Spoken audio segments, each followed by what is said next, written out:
Alors j'ai paniqué et je l'ai poignardée, ou j'ai essayé de la faire taire. Aveu lors de l'interrogatoire. Je suis désolée, je suis là. Je crois qu'il n'est pas venu. Je vous en prie. Les moments choquants qui ne peuvent parfois survenir que lorsqu'un criminel se retrouve face à face avec les forces de l'ordre dans une petite pièce. Je crois que je suis allée un peu trop loin.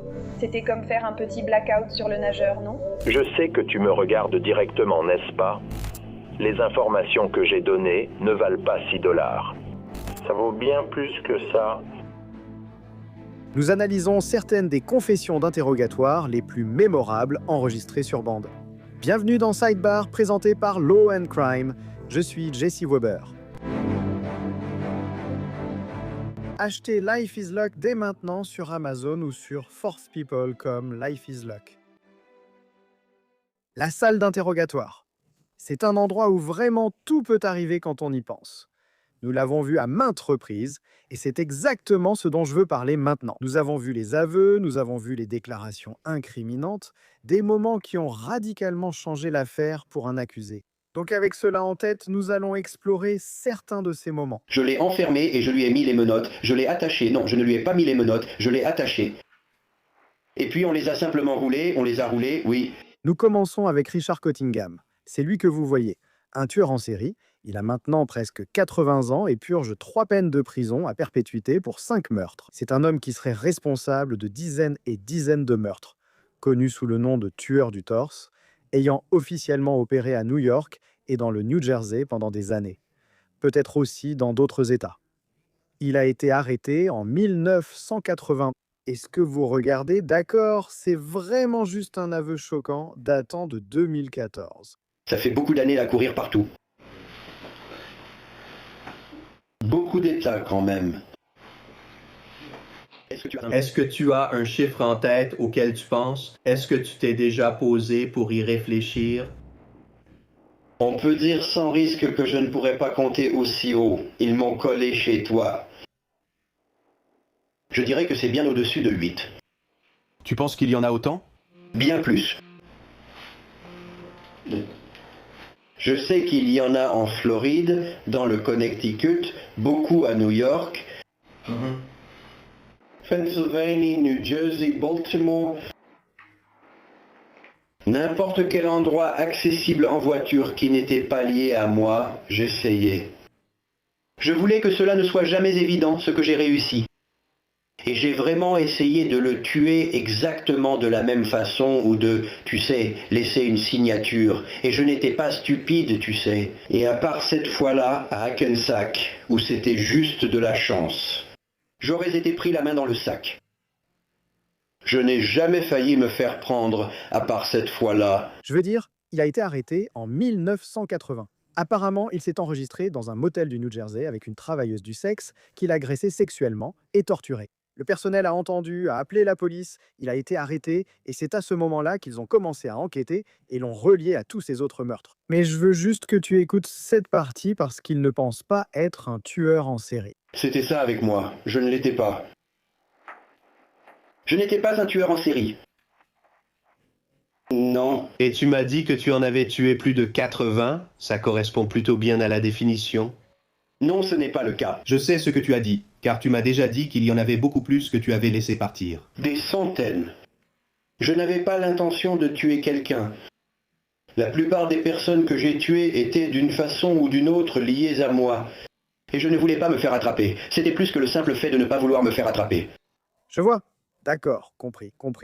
Mais juste pour être clair, ce n'est pas un tueur en série vicieux. Vous avez dit l'avoir poignardé. En êtes-vous certain? Savez-vous combien de fois? Je crois une seule fois. D'accord.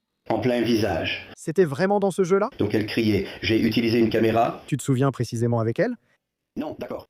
Donc tu as juste un peu deviné alors? Parce que tu sais, tu y vas, tu fais quelques suppositions moyennes. Ouais, je veux dire, elle, je sais qu'elle n'a pas été abattue. Je n'ai pas, tu sais. Ouais. Non, je le sais. Tu sais, des choses comme ça, tu sais. Eh bien, comme la fille ici, tu montes ici et tu restes debout, ce qui n'est pas, tu sais, pas encore. C'était très unique, simplement parce que j'ai paniqué. Je ne l'avais pas prévu. Et ce n'était pas, c'était un couteau à steak qui s'est cassé. C'est un autre fait. Si tu trouves l'incident, tu verras, D'accord. Et ce n'était rien de plus qu'un couteau ordinaire. Comme un gars, c'était un couteau à steak d'un des endroits où on s'est arrêté. Et la façon dont il décrit les victimes, c'est difficile à encaisser. Mon Dieu. Tu aimes les cheveux foncés? Non, tu sais, le plus drôle, c'est que la plupart de mes voisins de la mission sont diabétiques. J'aime beaucoup de choses différentes, et c'était le jeu pour aller mieux. Parfois on sortait boire un verre, je les faisais boire, je les saoulais, je les emmenais dans une chambre, je leur faisais faire toutes sortes de choses sexuelles, je ne les payais jamais. Et c'était ça, la majorité du truc, c'était de leur soutirer leur argent. Parce qu'ils allaient essayer de m'arnaquer. Je veux dire, j'ai eu un cas juste ici, sur la route 46. J'avais une fille là, elle était si gourmande. Elle était nue jusqu'à la taille. Elle a attrapé mon pantalon et elle est sortie de la chambre en courant avec mon pantalon, en laissant sa chemise derrière elle. Elle tombe directement sur un gars dans la chambre voisine. Il ouvre la porte après avoir entendu du bruit. Il pensait qu'elle volait le portefeuille, ce qu'elle a fait. Elle m'a pris environ 1100 $. Donc, la seule qui s'est vraiment échappée, s'est échappée. Elle a pris mon argent, parmi eux tous. C'est glaçant, pour le moins. Mais je veux passer à autre chose. D'accord? On quitte Richard Cottingham pour parler maintenant de Shanna Hubers. Désolé, je suis là. Je pense qu'il n'est pas venu tuer. Oui, donc ce n'est pas une tueuse en série, mais c'est elle qui admet aux autorités avoir tiré et tué Ryan Poston, âgé de 29 ans, en octobre 2012, chez lui dans l'Ohio. Abattu 6 fois par Hubers, sa compagne avec qui il avait une relation tumultueuse. Et il s'avère que, la même nuit où il avait été abattu, il devait avoir un rendez-vous avec Miss Ohio, Audrey Bulty. Et dès le premier appel au 911 passé par Hubers, jusqu'à ce qu'elle a dit lors de son interrogatoire, elle a insisté sur le fait que oui, elle l'a tiré dessus, mais elle affirme qu'elle n'avait pas le choix. Je lui ai tiré dessus en légitime défense car il m'avait déjà fait cogner la tête contre la tête de lit, ce qui aurait pu me tuer. Il était violent physiquement avec moi, il me traînait dans la pièce depuis le salon. Je veux dire de la chambre jusqu'à la salle à manger, puis jusqu'au salon, et de retour dans la salle à manger. Il était beaucoup plus grand que moi, et j'essayais de m'agripper à sa chemise. Je crois que j'ai fait quelques déchirures dans sa chemise. Et c'est arrivé au point où on se criait dessus et je pleurais. Il se tenait de l'autre côté de la table, il me criait dessus, il essayait de me frapper et de me taper dans le dos, de m'esquiver, tu vois, et il hurlait des choses horribles, vraiment méchantes, c'était malveillant, et il avait ce regard dans les yeux qui était mauvais, et il était complètement défoncé à cause de ça. Et il avait des armes posées sur la table. Et il a déjà été dans cet état avant qu'on se dispute. Il est passionné par les armes à feu, il garde des armes chargées dans la maison. Il a déjà pris une arme, l'a pointée sur mon visage, en plaisantant. « Qu'est-ce que tu ferais si tu sais, et... »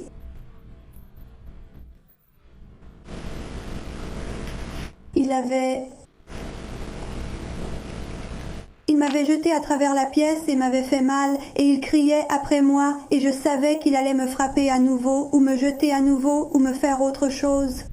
Et je savais que j'allais partir, j'avais déjà fait mes valises, et je lui demandais « Est-ce que je peux finir de faire mes valises et partir? Laisse-moi prendre mes affaires. » Et il ne me laissait pas entrer dans la chambre pour prendre mes affaires. Et j'ai réussi à ouvrir la porte, à déverrouiller la serrure, et je suis entrée pendant qu'il était allongé sur le lit, probablement juste là à ne rien faire, paresseux, et je suis entrée et j'ai pris mes affaires. Je suis sortie, et on s'est disputé violemment, c'était avant que tout ça n'arrive. Et il s'est énervé parce que j'avais déverrouillé la porte alors qu'il l'avait verrouillée. Et il criait après moi, me disant qu'il allait partir et qu'il me détestait, qu'il détestait ma voix, qu'il détestait tout chez moi. Il me criait cela en tentant de me frapper par-dessus la table de la cuisine, large comme celle-ci. Un pistolet était juste là. Je pense qu'il y en avait un autre de l'autre côté de la table, plus près de lui. Et je savais ce qui aurait pu se passer ensuite. Et je savais qu'il était violent. Je savais qu'il était fou. Et j'ai pris le pistolet et il était chargé. Je ne pensais pas qu'il serait chargé. Et il y avait la gâchette, la sécurité, tu sais. Et il m'a appris à tirer avec des armes à feu. Sinon j'aurais raté, tu sais. Et j'ai juste pris le pistolet et, alors qu'il faisait quelque chose avec son bras ou disait quelque chose de fou, je lui ai tiré dessus. Je l'ai tué en état de légitime défense ou je lui ai tiré dessus en état de légitime défense et il savait qu'il allait mourir, alors je l'ai délivré de sa souffrance. Et elle tenait vraiment à discuter de ce qui se passait dans sa tête et des différents facteurs à prendre en compte pour chaque chose. Pourquoi l'usage de la force létale était nécessaire, qu'il représentait une menace immédiate pour sa sécurité. Mais il est tellement plus grand que moi que s'il me frappe, ce n'est vraiment pas un combat équitable par rapport à si moi je le frappais. Et... Il pouvait... Me tuer? Ouais. Si le pire arrivait, je préfère qu'il soit mort plutôt que d'être blessé, parce que j'aurais vraiment pu être gravement blessé. Il m'a déjà braqué une arme en plaisantant, et j'ai dit que c'était un mensonge car on ne s'est jamais disputé. Il y a eu ce moment où il a sorti ça, et il a dit « Qu'est-ce que tu ferais si je te tirais dessus maintenant? Qu'est-ce que tu ferais si je... » Avait peur. Tu parles d'aveux choquants. Elle a même donné les détails du moment où il a été abattu. Quand je lui ai tiré dans le visage, il avait posé son bras sur la table et faisait une petite sieste. Et il avait posé son bras sur la table, l'avait mis devant mon visage et me criait dessus de toutes ses forces après m'avoir jeté à travers la pièce et me disait des choses très dures émotionnellement. Tu es un petit garçon. Je te déteste, tu t'es tourné pour me parler. Je déteste ton toit, je te déteste. Je déteste toucher toi pour ce que tu es et je vais te tuer. Il criait et il avait sa main sur la table et il n'était pas complètement debout, il était comme ça. Et il était allongé, le visage sur la table, en train de tressaillir. Et donc, je savais qu'il mourrait lentement et douloureusement. Je savais qu'il était déjà mort. Vous savez, dans les 20 secondes à venir, dans les 2 minutes suivantes, je savais qu'il serait mort. Et il souffrait beaucoup. Il avait des spasmes et il gémissait, mais il était finalement mort. Et donc, je lui ai encore tiré dessus pour le tuer car je savais que cela ne l'arrêterait pas alors, ce qui s'est produit plusieurs fois. Et lui, je lui ai tiré dessus. Je crois que je lui ai tiré dessus 2 fois. Je croyais qu'il était mort, allongé là, immobile. Il avait des spasmes et faisait des bruits. Et je lui ai tiré une balle dans la tête. Je n'ai tiré qu'une fois et je n'ai pas tiré à nouveau pendant un moment. Mais je le regardais mourir. C'était tellement douloureux de le regarder mourir et de savoir que c'était moi qui avais fait ça. Mais j'ai simplement contourné la table et je lui ai tiré dessus là où je savais qu'il mourrait immédiatement. Je lui ai tiré dessus probablement 6 fois. Voici le premier problème. Malgré la description de cet épisode violent, je ne le tuais pas par méchanceté. Ce n'était pas parce que j'en avais fini avec la relation. J'en ai fini avec vous. C'était parce que vous étiez quelqu'un de mauvais. Et tu m'as jeté partout dans la pièce comme une poupée de chiffon. On ne peut pas jeter quelqu'un par terre. J'ai probablement des brûlures de frottement. Je pensais à ça. D'accord, j'ai probablement une brûlure de frottement. Je pense que si quelqu'un d'autre avait été dans la pièce et avait vu ce qui s'est passé, il aurait dit « Elle a bien fait ». Elle s'est fait tabasser. Ou jeter partout dans la pièce. Genre, je n'ai aucune marque. J'ai été projetée dans la pièce, j'en ai sûrement sur les jambes. J'ai sans doute quelques bleus et mon épaule me fait mal.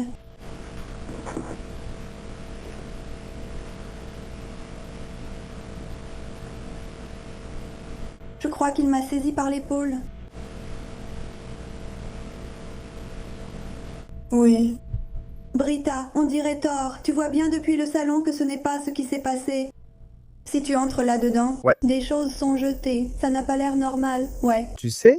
Si c'est juste comme il faut, alors oui, une chaussure jetée, le lit, les draps sont jetés. Oui, c'est quelque chose que tu ne vas pas regarder.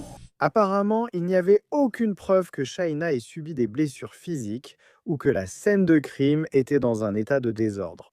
Et ce n'était pas seulement ses aveux concernant la fusillade, mais aussi sa façon de penser qui a soulevé des questions sur sa thèse de la légitime défense et sa peur pour sa vie. J'ai décroché le téléphone et j'ai appelé ma mère en disant « Maman, qu'est-ce que j'ai fait? Ryan et moi, on s'est battus physiquement et je l'ai tué. Je lui ai tiré dessus, maman. » Et elle a dit « Tu appelles la police, Shaina. Tu dois appeler la police. Tu dois leur dire exactement ce qui s'est passé. Leur dire la vérité. Je ne veux pas aller en prison. » Je ne pense pas te mériter, tu sais. Je ne l'ai pas fait. Je ne suis pas allée là-bas pour comploter son meurtre. Tu sais, je ne suis pas allée là-bas pour dire « Je veux tuer Ryan. Ryan, je veux le tuer. C'est mal. Je ne devrais pas. Je t'aime. Essayons de sauver notre relation. » Je peux seulement imaginer ce qui se passe dans la tête de ces gens, tu sais. Mike. Genre, pourquoi elle l'a tué? Qu'est-ce qui s'est passé? J'ai l'impression que tout le monde me connaît assez pour savoir que je n'ai pas juste comploté et tué quelqu'un. Mais c'est le comportement vraiment étrange. C'est ça qui distingue un cas de légitime défense de quelqu'un qui semble vouloir tuer. Elle s'est même mise à danser dans la salle d'interrogatoire. Ou que dire de son chant et du fait qu'elle semblait se féliciter de ses propres actes.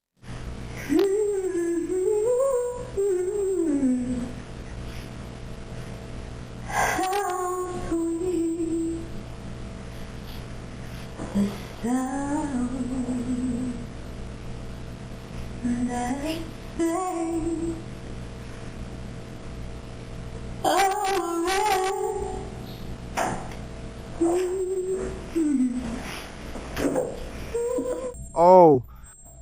Merci, Red. Je reviens tout de suite. Merci. Oui, j'ai vraiment fait ça. Oui, c'était le problème pour ce jeune homme de 21 ans. Je ne sais pas si quelqu'un voudra jamais m'épouser s'il sait que j'ai tué mon petit ami en légitime défense. Défense, ce n'est pas drôle, mais je n'arrive même pas à imaginer ce que les gens vont dire de moi.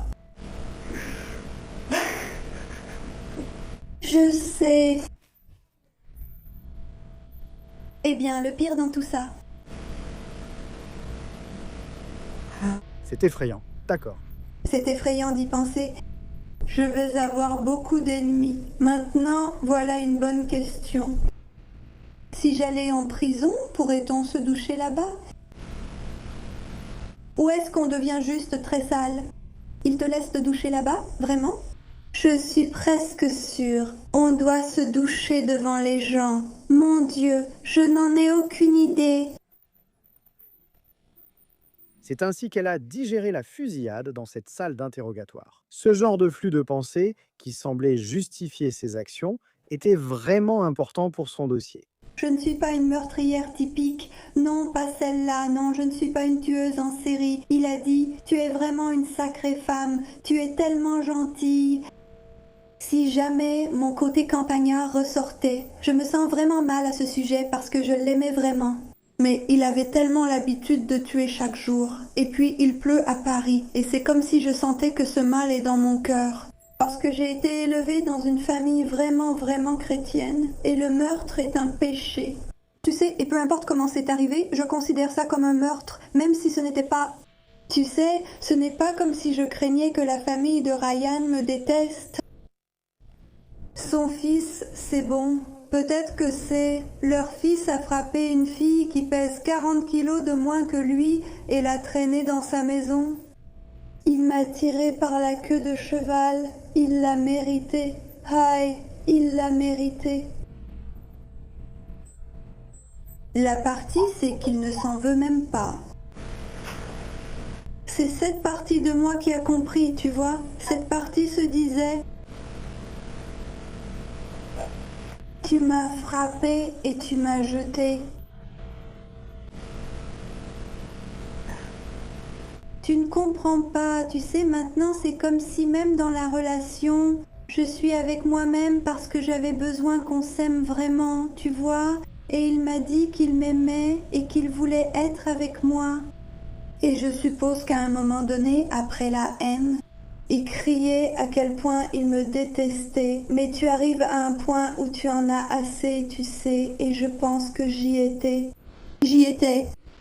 Quand j'étais à ce point où j'en avais assez des abus, j'en avais assez du tourment, j'en avais assez. Et je n'arrive pas à croire que je l'ai fait. Je ne suis vraiment pas une mauvaise personne. Ouais. Je ne pense pas que tu en sois une. Je pense que n'importe qui peut comprendre ça. Je veux dire, regarde-moi. Genre...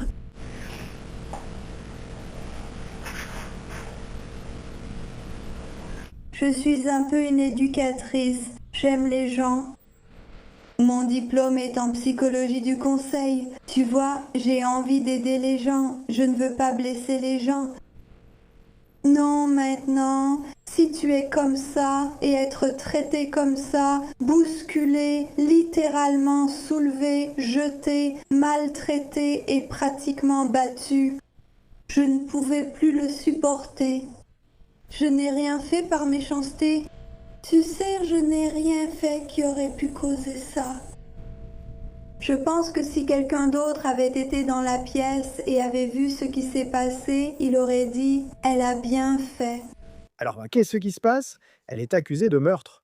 En 2015, elle passe en procès, plaide la légitime défense, relation toxique. Il était violent, il l'a agressée cette nuit-là. C'était l'argument de la défense. L'accusation a affirmé que non, c'était un meurtre de sang-froid. Elle agit par colère, n'acceptant pas que Ryan passe à autre chose. Le jury la déclare coupable de meurtre. Elle est condamnée à 40 ans de prison, libérable après 20 ans. Ce n'est pas la fin de l'histoire. Que se passe-t-il? Sa condamnation est annulée l'année suivante, parce qu'un juré n'avait apparemment pas révélé qu'il avait une condamnation pénale grave sur son casier judiciaire. C'est clairement interdit. Ce juré ne pouvait légalement siéger. Elle obtient alors un nouveau procès en 2018 où la défense change de stratégie. Il ne plaide plus vraiment la légitime défense, mais plutôt un trouble émotionnel extrême résultant des violences présumées de Ryan. Hubers a même témoigné à la barre cette fois-ci. Mais au final, une fois de plus, elle a été reconnue coupable de meurtre. Et maintenant, elle a été condamnée, au lieu de 40 ans à la réclusion à perpétuité, avec possibilité de libération conditionnelle en 2032. Je vais maintenant évoquer l'une des confessions les plus troublantes et les plus crues en salle d'interrogatoire de ces dernières années, celle de Taylor chez Bisnus. En 2022, dans le Wisconsin, cette jeune femme a été arrêtée et placée dans une salle d'interrogatoire. Pourquoi? Parce qu'elle était soupçonnée non seulement d'avoir étranglé Chad Tyrion, âgé de 24 ans, avec une chaîne en métal. Et je suis désolé de devoir dire cela, mais je dois le faire. Elle était également accusée d'avoir abusé sexuellement de son corps, puis de l'avoir démembré. Sa propre mère est rentrée chez elle pour trouver la tête de son fils, couverte de sang, dans un seau au sous-sol de la famille. J'aurais préféré que ce ne soit pas réel, mais ça l'était. Passons à l'interrogatoire. Shabiznas a-t-elle nié? A-t-elle agité les bras en protestant? Que se passe-t-il? Je suis innocente, on m'a piégée. Non, elle dit en gros, on a eu des rapports sexuels un peu extrêmes. Les choses sont peut-être allées un peu trop loin dans ce qui semblait être une stupeur provoquée par la méthamphétamine. She didn't get a chance to spend me. Was that who was going to? Oh, was that part of the? That was the thing, and then like, je me suis juste dit que j'étais allée un peu trop loin. C'était genre. J'ai eu pas mal de trous noirs en le faisant, tu vois. Et puis. And then, like, I look at him, he's very purple. I'm like, I don't know if he's fucking. Is he good? But then, like, when I woke up, like, you know, during the blackout moment, like he was coughing up blood, I'm like...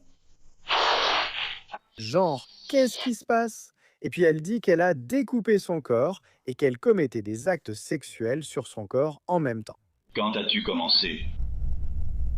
Tu sais, à découper son corps? J'étais vraiment toute petite. Ça n'a rien à voir avec ça. Et pour le reste de son corps, ça a pris toute la journée? À faire.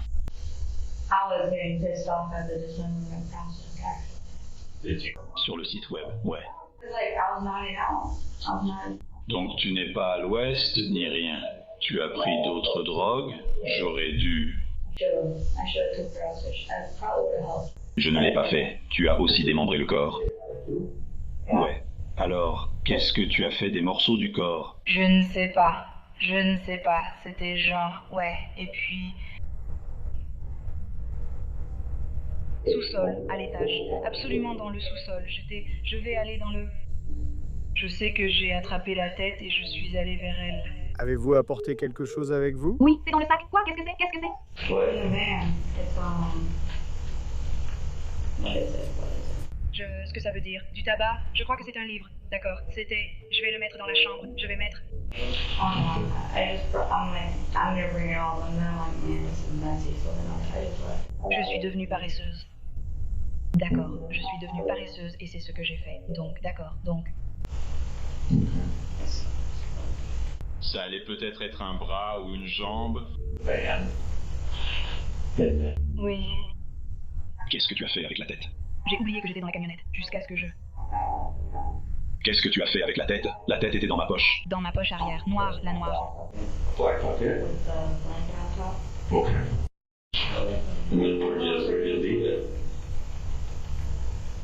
Ça... Lisa, j'ai volé le seau. Il est près des escaliers. Je suis désolé, mais c'est ce à quoi nous sommes confrontés. Encore une fois, il vient d'admettre l'avoir tué, d'avoir abusé de son cadavre, de l'avoir démembré. C'est vraiment autre chose. Et cet entretien qui apparemment a duré des heures continue ensuite avec Shabiznaz dans une autre combinaison. Que penses-tu qu'il devrait arriver à quelqu'un qui n'aime pas ça? Dis-moi comment. Je ne sais pas, ils vont évidemment en prison, je ne sais pas. Tu sais ce que ton entreprise exige? Réfléchis-y. Elle a demandé à la police s'ils avaient retrouvé toutes les parties du corps. Ils veulent tout retrouver. Donc oui, je suis en train de chercher. Tu veux dire, as-tu retiré autre chose? Tu avais le cœur et tu ne l'as pas laissé pourrir avec le sang. As-tu tout retiré de la cavité thoracique?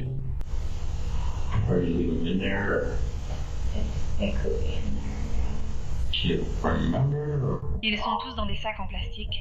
Des sacs séparés ou un grand sac? Oui. Je vais commencer par celui avec les sacs. Eh bien, il n'est pas encore mort. Tout d'abord, je vais dire ceci. Je l'ai déjà dit. Je le répéterai encore.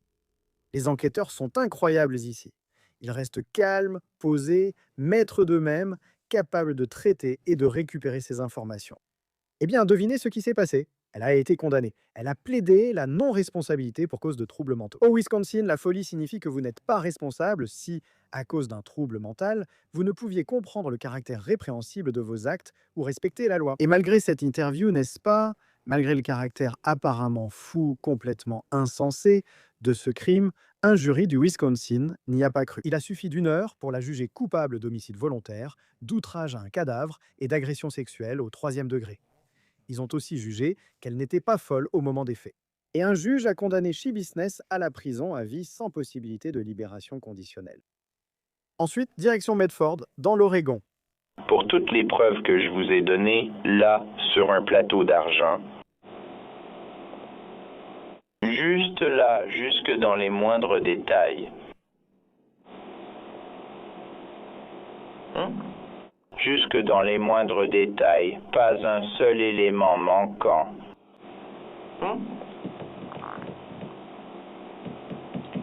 Voilà le truc. Toute une liste. Étape par étape par étape.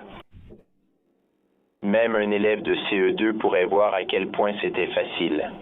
D'accord. Le gars dans cette salle d'interrogatoire, c'est Russell Jones. Comme vous le voyez, c'est un individu assez unique. Donc on peut faire ça gentiment et négocier. Ou on peut le faire à la dure et je peux laisser sortir mon côté bipolaire. Désolé mon pote. Mais je fais qu'une bouchée des brutes du lycée. Ouais, il mène toute cette conversation tout seul dans la salle d'interrogatoire, essayant apparemment de communiquer avec la police qu'il croit en train de le surveiller. Au fait, oui, c'était le cas. Je n'exige rien, je demande gentiment. Comme simple civil bien intentionné, qui sait aussi comment manipuler les flics. Et je sais que tout ce que je dis est enregistré et je le fais exprès. Donc, je peux facilement éteindre le haut-parleur. et râler. Et puis vous allez arriver en pensant que je suis un fou parce que vous ne m'entendez pas. Donc on peut faire ça gentiment et on négocie. Ou on peut le faire à la dure et je peux laisser sortir mon côté bipolaire. En fait, vous ne voulez vraiment pas ça. Passons à un accord. Ou je laisse sortir mon côté bipolaire. C'est ton choix. Alors pourquoi est-il là? Eh bien, quelqu'un manque à l'appel. Aaron Fryer, le père de la jeune Ellie Fryer, qui avait alors 15 ans. Ellie Fryer. Et ma cliente. Ma protégée, vous devez me la remettre. D'accord, n'en dites pas plus. Aaron Fryer a disparu de chez lui. La police intervient pour s'assurer que tout va bien. Aaron et Ellie sont absents. Du sang est découvert dans la maison, indiquant un crime. Sa voiture est retrouvée, mais toujours aucune trace d'Aaron. Mais peu de temps après, Ellie Russell Jones, l'homme dont nous parlons, et le petit ami d'Ellie, Gavin McFarland, sont tous vus en train de marcher ensemble dans la rue. Les autorités les ont arrêtés, c'est pourquoi Jones est en salle d'interrogatoire. Vous voulez toute l'histoire? Parce que j'ai effectivement omis quelques détails. Vous voulez toute l'histoire? Ellie et Gavin doivent être placés dans cette pièce. Et je vais vous donner un total de... réglons notre montre, d'accord?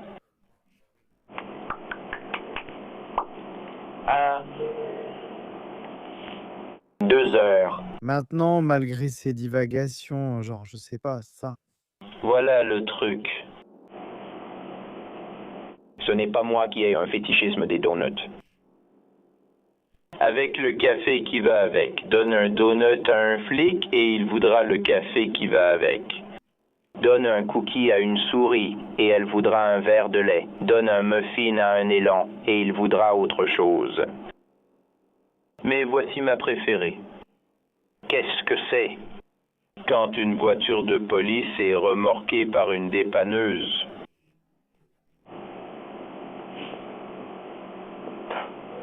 La partie de Paul. Youpi! Lorsque les enquêteurs lui parlent, c'est à ce moment-là qu'il avoue ce qui est arrivé à Aaron. Maintenant, je crois que tu nous as dit au départ que son corps bougeait encore quand tu es arrivé. Oui, parce que tous les gaz et tout ça de...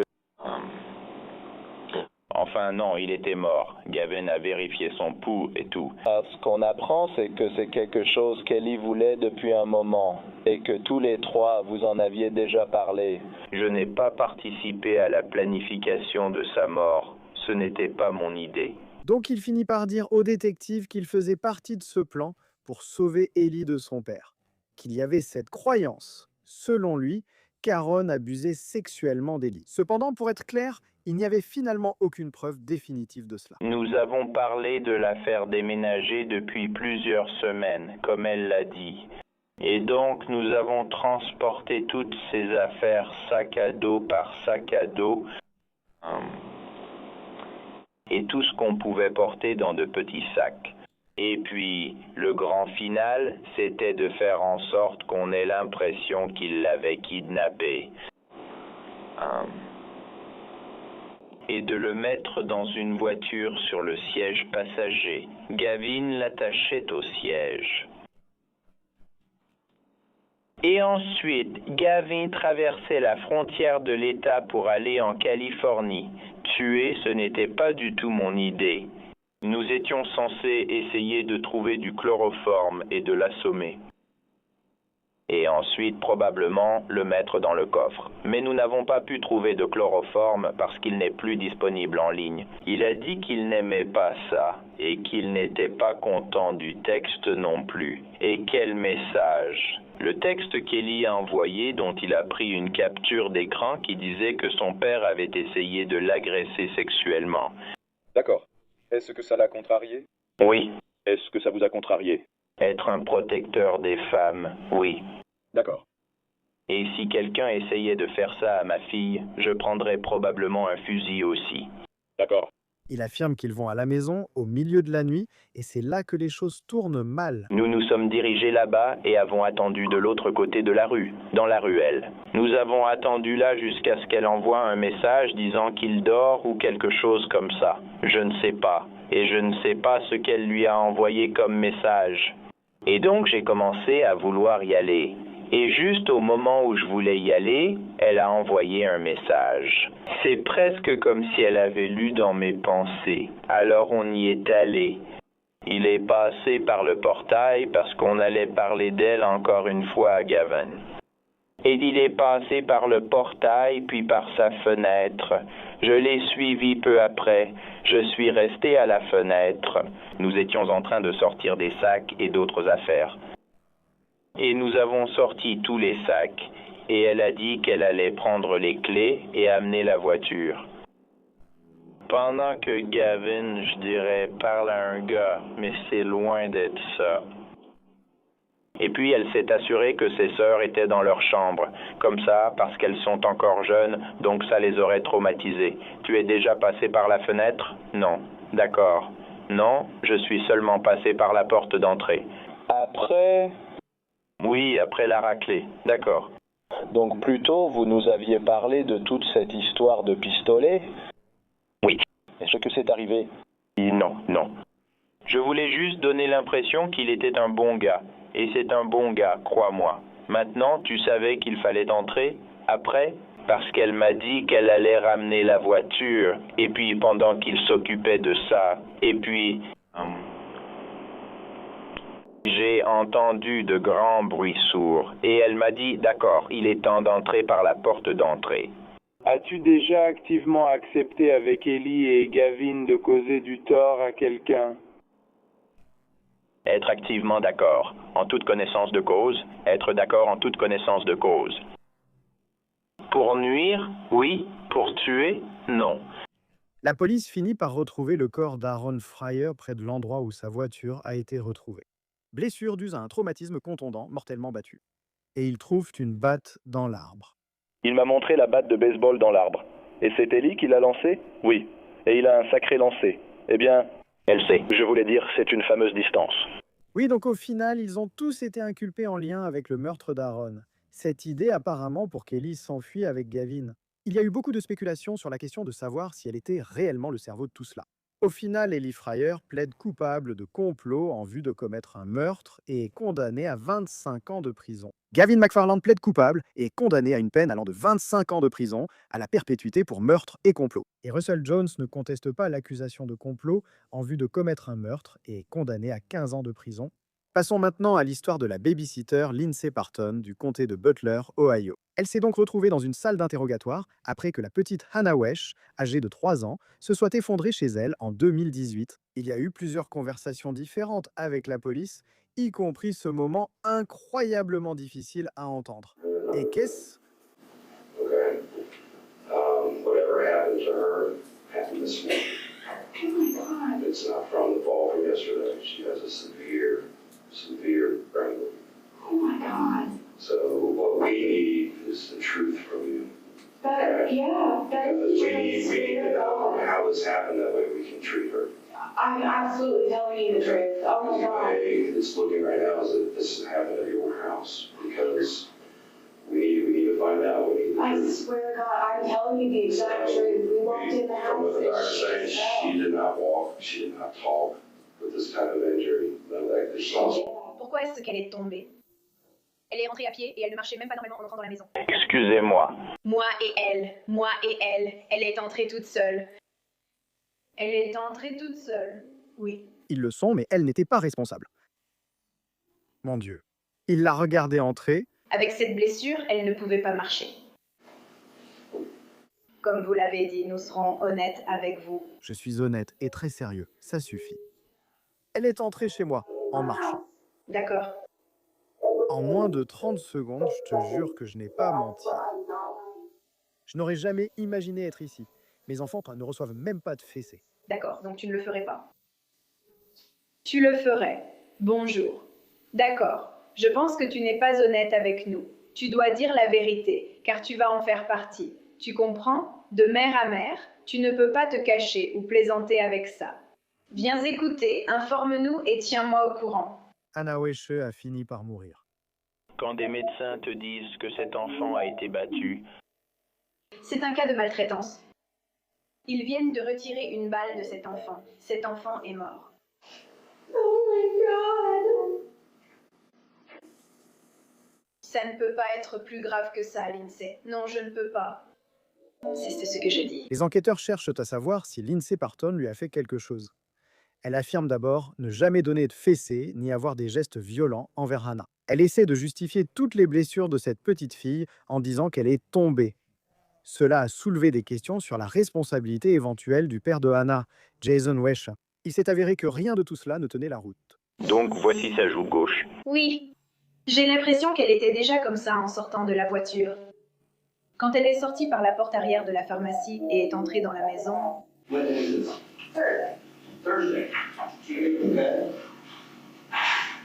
Je n'ai jamais vu ça, donc je ne sais pas. Mais j'ai l'impression que par la façon dont elle m'a regardée et a dit « Buddy, on va avoir un... » Maison. C'était soit ça, soit tout, et elle est tombée. Elle est tombée de ce côté, de l'autre côté, et on aurait dit qu'il y avait comme Un chariot peint posé. Là. Et je pense qu'elle... C'est contusionné des deux côtés. Oui. Il y a un morceau de cartilage ici. Donc... Toi... Tu sais, c'est celui que tu prends avec les vis, en gros. Ouais. Pas de bleu. Oui, il y a quelque chose devant et derrière. Oui, je n'ai jamais vu ça. Oui. Ma spécialisation en histoire. Et ça, une éraflure. Donc si quelqu'un tombe, tu vas avoir des bleus sur les points saillants. D'accord? Ce sera à ce point-là. Rien ici, et puis un peu ici. Ou si tu es par ici, tu vas en avoir un peu. Ici. Elle aurait pu en avoir. Je ne sais pas, j'ai regardé. Je faisais juste. J'étais penchée hors de la porte. Et ça tombe tout droit. Tu n'auras pas des ecchymoses de ce côté-ci et de ce côté-là, sans rien au milieu. Oui. Et les ecchymoses auraient été ici, s'il n'y avait rien eu là. Aucune ecchymose, c'est une zone sensible naturellement protégée. Oui. Qu'en pensez-vous? La dernière fois, et c'est ce qu'on constate. Et c'est pourquoi nous voulons que vous veniez pour combler certaines de ces lacunes. Oui. Parce que, honnêtement, j'ai été plutôt honnête avec vous ce matin. Beaucoup de ces éléments ne correspondent pas à la chute sur le gravier. Oui, vu que c'est ici et plus bas. Et puis cela, je veux dire, il aurait fallu qu'elle tombe dans du gravier parfaitement aligné. Et ensuite, on arrive à ce moment dans l'interrogatoire. J'ai glissé sur sa couverture. En ouvrant la porte, nous sommes tombées toutes les deux. Et elle... Vraiment? Sur son visage ou ses pieds, je ne sais pas. J'ai glissé et je l'ai frappé sur le côté. Pourquoi mentirais-tu? Je ne veux pas de problème. Je ne sais pas, je suis juste basique dans la fermeture. Je devais juste être une élève. Maintenant, je ne peux plus être une enfant. Ensuite, on arrive aux aveux. Les aveux qui changent tout parce que Lindsay Parton passe de « je ne toucherai pas Hannah » à ça. Comment ça sonne? Mon nom est Open, ouais. Pas de problème. Et qu'est-ce qui a causé cela? Elle a tout pris. Je ne sais pas pourquoi elle a eu des ennuis. Elle a vidé tout le ketchup dans les toilettes pendant que je jouais. Voilà. Ouais. Que faisait-elle d'autre ce jour-là? Est-ce que c'est comme une accumulation de choses qui s'ajoutent? Ouais, cette semaine. Cette semaine. Au début de cette semaine. Mais je ne pensais pas que c'était vrai. Oh mon Dieu, tu ne l'as pas fait. Moi je me disais, eh bien voilà. Fais-moi confiance. Aussi bien que n'importe qui d'autre, les variables sont là-dedans. Et tu n'es pas sorti, et tu ne leur dis pas. C'est ça la différence. Je l'ai fait, je ne l'ai vraiment pas frappé au tibia. Je ne sais pas, je dis n'importe quoi. D'accord, ouais. Elle t'a répondu? Non. Elle ne le fait pas. Pas du tout, oui. Bonjour. Elle semble ne pas t'écouter, mais en réalité elle écoute. Si elle regarde l'émission, tu lui demandes de faire quelque chose. Elle n'écoute pas? Comment fais-tu pour capter son attention dans ce cas? Et moi je ne t'écoute pas. C'est elle que tu l'aimes? Non, elle est géniale. Elle est toujours... Peux-tu nous dire? À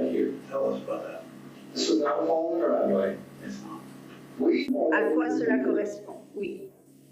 Regarde, d'accord, tu feras ça pour moi? Non, je sais, d'accord. C'est Ce n'est pas mon premier. enfant de 3 ans dont on parle de gros problèmes, d'accord? On sait exactement ce qui a causé ça, d'accord? Exactement.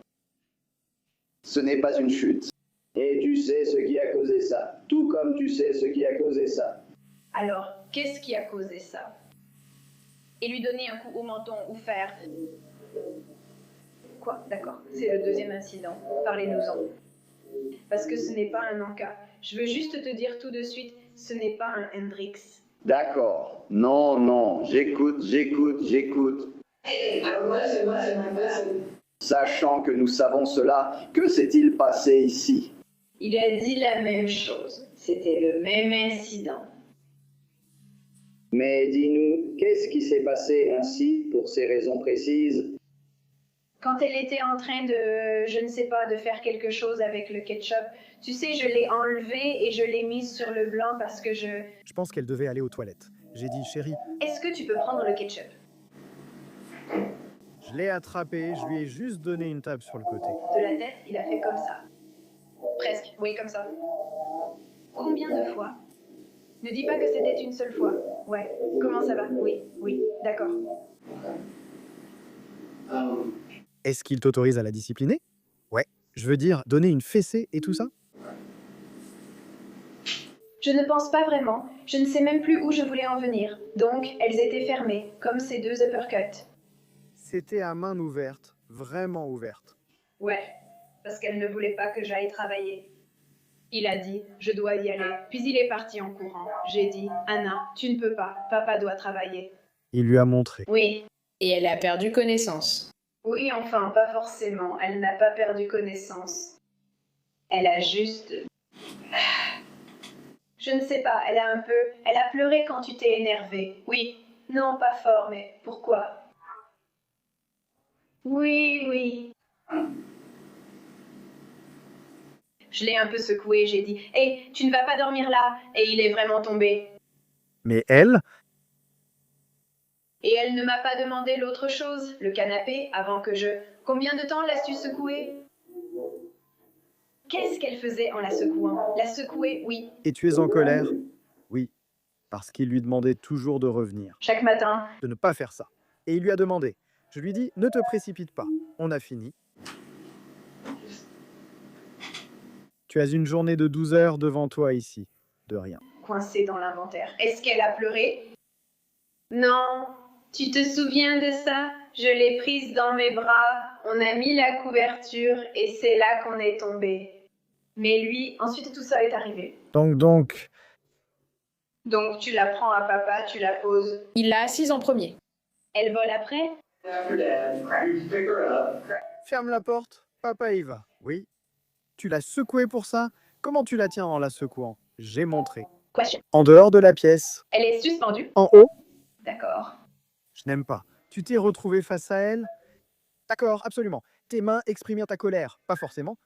Non, pas forcément, juste frustrée par le temps. Elle sait comment ça doit se passer. Et quand il dit ça, et ça arrive tous les matins. Pas tous les matins, mais assez souvent. Ne sois pas frustrée. Oui, à ce stade, parce qu'elle le fait, elle le fait. Toujours si difficile à écouter. Maintenant, partons à témoigner pour sa propre défense lors du procès. Tu ne savais pas qu'admettre avoir secoué Anna t'attirerait des ennuis. Non, je n'y ai même pas pensé. Mais elle a finalement été reconnue coupable de meurtre, d'homicide involontaire et de mise en danger d'enfant après un procès de 8 jours en 2019 et elle a été condamnée à la prison à vie avec possibilité de libération conditionnelle après 18 ans. Comment puis-je faire un épisode sur des aveux d'interrogatoire choquants sans parler de Chris Watts? Je n'aime pas parler de Chris Watts, mais c'est l'un des exemples les plus troublants. En août 2018, une mère enceinte nommée Shannon Watts et ses 2 filles ont été brutalement assassinées à Frederick, dans le Colorado, Bella, âgée de 4 ans, et Céleste, âgée de 3 ans. La police interroge le mari, le père, Chris Watts. Vous voyez, Shannon était rentrée tard d'un voyage d'affaires. Son ami s'est inquiété lorsque Shannon n'a répondu à aucun message ni appel téléphonique. Chris a affirmé avoir vu sa femme à la maison vers 5 heures du matin, puis avoir travaillé toute la journée dans une compagnie pétrolière. Il a assuré ignorer où se trouvaient sa femme et ses enfants, mais a échoué à un test au détecteur de mensonges. Et vous êtes certaine que vous n'étiez pas au bord du... You already know that. He did not pass the polygraph test. Right. Okay. So now we need to talk about what actually happened. Je pense que vous êtes probablement prêt à le faire. Je ne vous ai pas menti pendant ce test au détecteur de mensonges. Je te le promets. Chris? Je suis toujours... Je suis? Je suis toujours...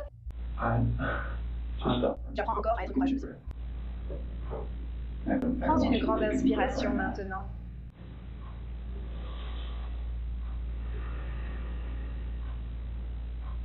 Il y a une raison pour laquelle tu as la nausée. Et Watts a continué de nier qu'il mentait, qu'il cachait quelque chose. Mais à un moment donné, il demande à parler à son père. Et je parle d'aveu, n'est-ce pas? C'est l'épisode. Selon Watts, il affirme, c'est ce qu'il dit à son père, qu'il avait une liaison, qu'il a parlé avec Shannan d'une possible séparation. Il dit qu'elle s'est mise en colère, il a dit à son père qu'il est descendu au sous-sol, et quand il est remonté, Shannan aurait soi-disant étouffé les 2 petites filles. Et Watts dit qu'il l'a ensuite étranglée et a emmené tous les corps sur un site isolé de stockage de pétrole utilisé par son employeur. Shannan a été enterrée dans une tombe peu profonde et les corps de Bella et Céleste retrouvés dans des réservoirs de pétrole brut tout près. Et l'enregistrement audio des aveux de Watts à son père est difficile à entendre parce que Watts semble chuchoter et sa voix s'éteint par moments. Mais voici ce que ça donne. I1.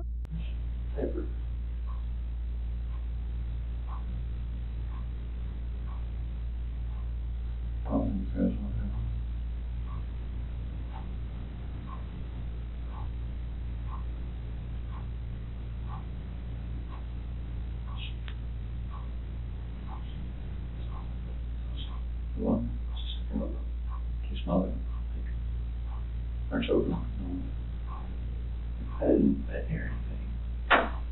When I was downstairs, they came back up and they were gone.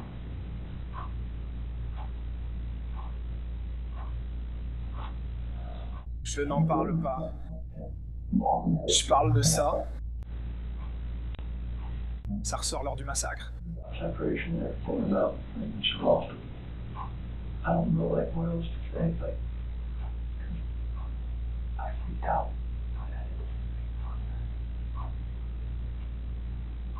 It wasn't like it. I heard like a little commotion upstairs, but I didn't think anything of it. And then we went back upstairs and she was never, I could see like she was on dark vision. I'm choking her for that. Did she kill him? Never. They're blue. Both of them. Yeah. She took both of them to death. I freaked out in the champagne. Voilà le truc. Watt a été inculpé pour le meurtre de Shannan et tous les autres meurtres. Inculpé de 3 chefs de meurtre au premier degré à plusieurs reprises, de 6 chefs de racket et de 3 chefs de falsification. Justice. Il a plaidé coupable à 9 chefs d'accusation et a reçu 5 peines de prison à perpétuité, sans libération conditionnelle, en échange du retrait de la peine de mort. Et, après avoir été envoyé en prison, Watt a finalement révélé aux autorités ce qui s'est apparemment vraiment passé cette nuit-là. Ou du moins, cela pourrait être la véritable histoire, très différent de ce qu'il avait raconté à son père. Il dit qu'après la dispute au sujet du divorce, il affirme avoir ensuite étranglé Shannan. Lorsque Bella, 4 ans, est entrée, il lui a dit « Maman ne se sent pas bien ». Il a enveloppé le corps de Shannan dans un drap, l'a transporté en camion jusqu'à la zone boisée, puis est reparti. Il a étouffé les enfants. Je ne veux même pas évoquer cette partie.